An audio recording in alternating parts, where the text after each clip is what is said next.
This is Michael Brecker, American jazz saxophonist and composer. Now, if you're looking for a musician that has multiple Grammy Awards, is a performer and composer, has received an honorary doctorate from the Berklee College of Music, and has been inducted into the DownBeat Jazz Hall of Fame, you came to the right place. Now, this video will examine the life and music of Michael Brecker.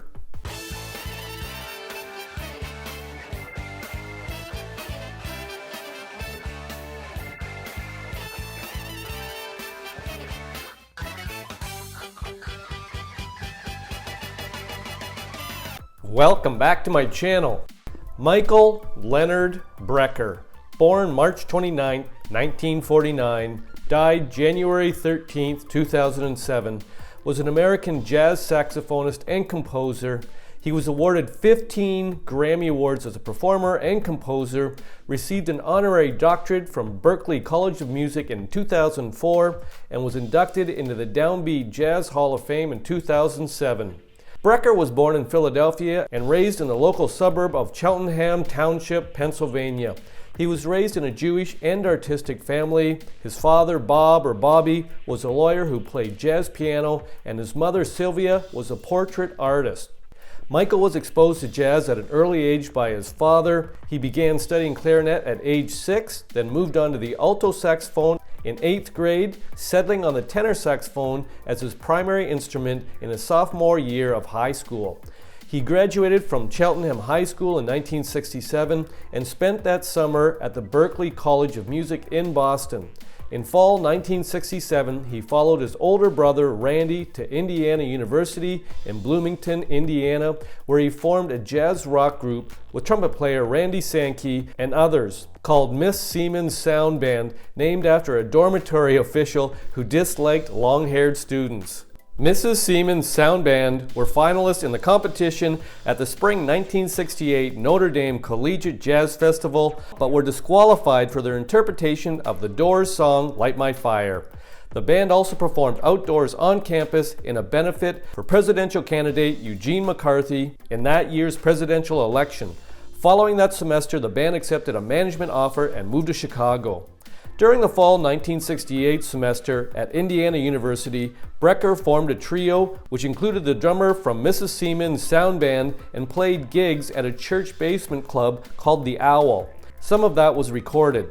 He dropped out before the end of the semester, spending a month in Mexico City, then returning to Philadelphia, where he played with Eric Gravitt, Billy Paul, and others.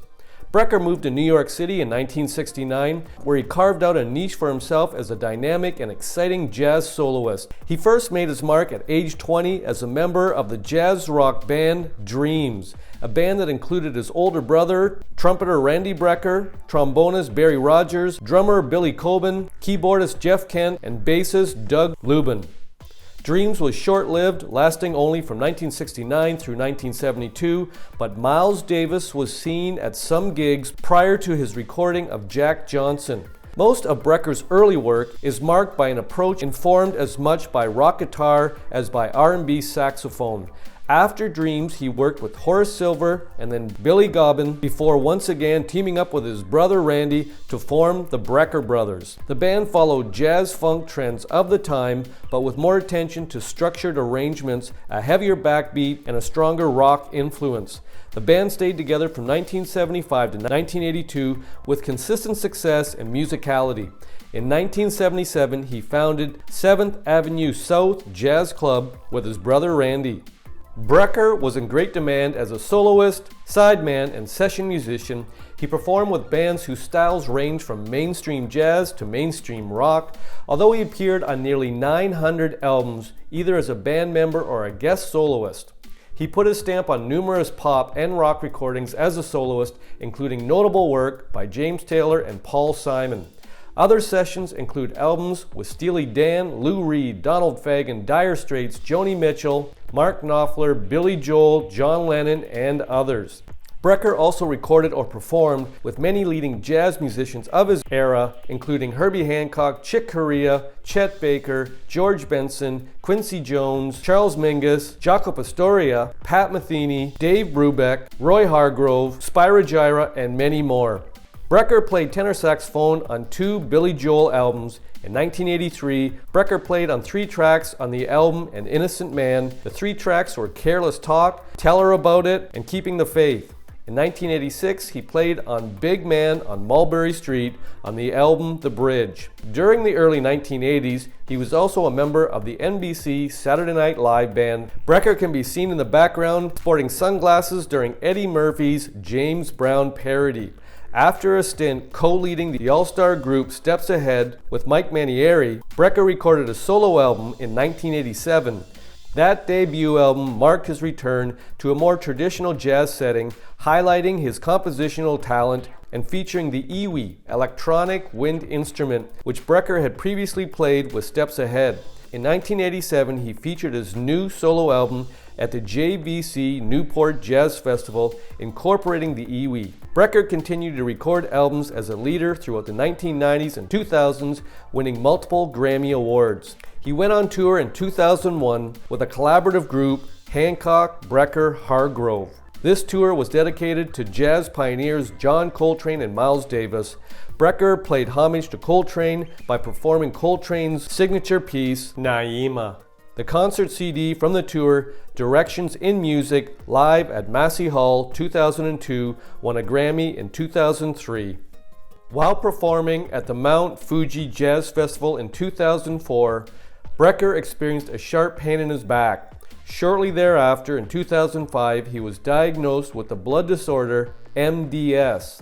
Despite a widely publicized worldwide search, Brecker was unable to find a matching stem cell donor. In late 2005, he was the recipient of an experimental partial matching stem cell transplant. By late 2006, he appeared to be recovering, but the treatment proved not to be a cure. He made his final public performance on June 23, 2006, playing with Hancock at Carnegie Hall. Brecker died from complications of leukemia in a Manhattan hospital.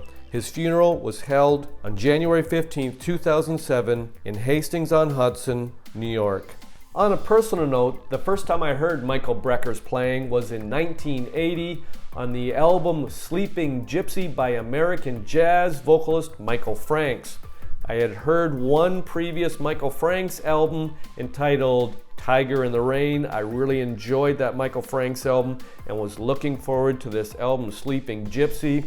I remember dropping the needle on it for the first time. Great sense of melody, great delivery, great song arrangement. The songs were really well put together, and then it came time for the solo break on that first song, The Lady Wants to Know, introducing me to Michael Brecker, tenor saxophonist extraordinaire.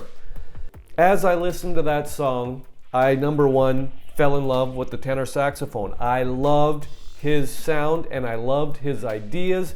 They weren't overly complex. He made them sound simple and so melodic.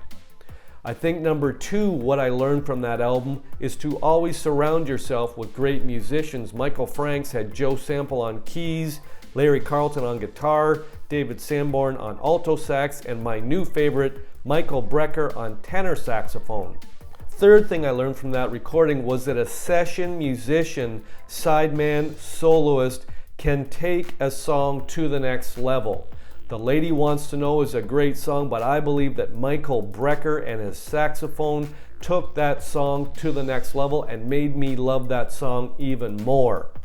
The fourth thing I think I learned from that marriage of Michael Brecker and Michael Franks was that if you do get a great studio musician in the studio with you, don't be afraid to give them some time or extra time for a solo. In the middle of the song, give them an extra 4, 8, or 16 bars, and on the outro, give them an extra minute or two to develop their ideas, let them do their thing, and let them take that song to the next level. Michael Brecker, thank you for the music.